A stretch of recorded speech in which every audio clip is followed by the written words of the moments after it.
Joining us now, Arkansas Congressman, member of the House Financial Services Committee, French Hill. Congressman, great to see you. Good to be with you. Good morning. Where do we go from here in terms of the trade fight that the U.S.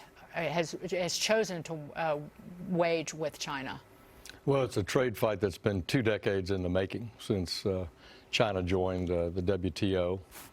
And President Trump's got maximum pressure there. China's economy has responded. But we are concerned about the impact of tariffs on not just American farmers, but if he goes through with the whole trade and tariff installation of tariffs, the impact on inflation and the impact on the consumer.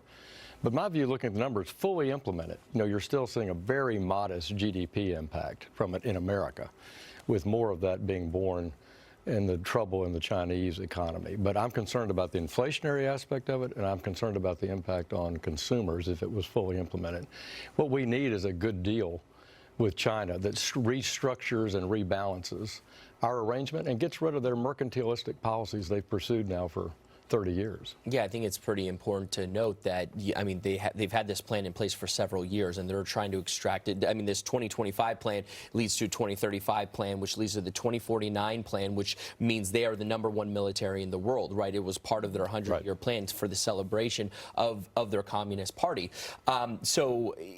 You know, aside from what's sort of happening in regards to China, because who knows whether President Trump and President Xi are going to meet, how do we take on a economy where they're literally going to undercut all of our prices, right? When we look at the build out of 5G, right, we have Nokia and Ericsson are supplying inferior products, patents are being stolen. How do we combat that? Well, I think it takes more than just the U.S. working alone. We need the support of Japan and need the support of the European Union. Together, the EU, America, and Japan are about 35% of two-way trade with China. That gives us more clout in really arguing that we should end their mercantilistic policies, their intellectual property theft. And look, the deal that was in draft form really took a first step, as I say, in 2 decades to rectifying this approach they've taken to global trade. And we will benefit, but the EU will benefit and Japan will benefit. And that's why America's being strong here is so important. But we need our allies to collaborate with us on this mission. So what does a timeline look like on trade from your perspective? Do you see an escalation in the near term to be followed perhaps by a backing off of some of these tariffs? Are tariffs here to stay? I hope tariffs are not here to stay. I oppose the across-the-board 232 steel and aluminum tariffs. I think they've disrupted supply markets, hurt intermediate goods manufacturers in my district in Arkansas and elsewhere. But targeted pressure, like President Trump's using, has compelled China to the negotiating table, something that we haven't seen. So that part of it is good, but we need a deal that both sides can declare something beneficial. We need to open markets for our goods in China. We need to end intellectual property theft.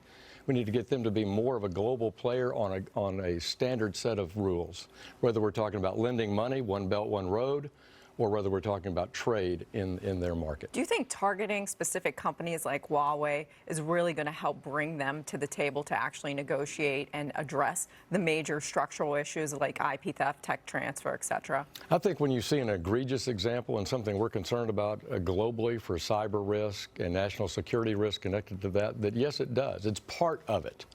This is really a resetting of our relations with China for the first time in 3 decades, economically, national security-wise. We want them to be a leader in the world. We want them to use their size for good in the world.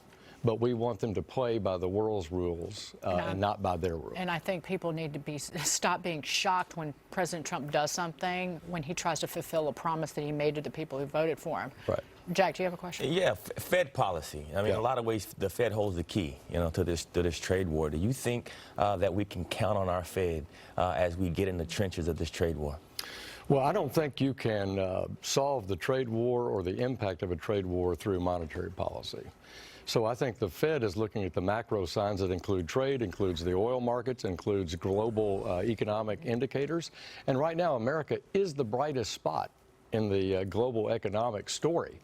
But I think they're concerned about inflation from tariffs, and that might affect interest rates, and they're concerned about a global slowdown. But tariffs, I don't think, are as big a part of that story as I think the headlines might indicate. Congressman, good to see you. Great to be with you. Thanks for the French Hill, invitation. please come back. always appreciate the Southern voice, or another one at the table. The lilting tones.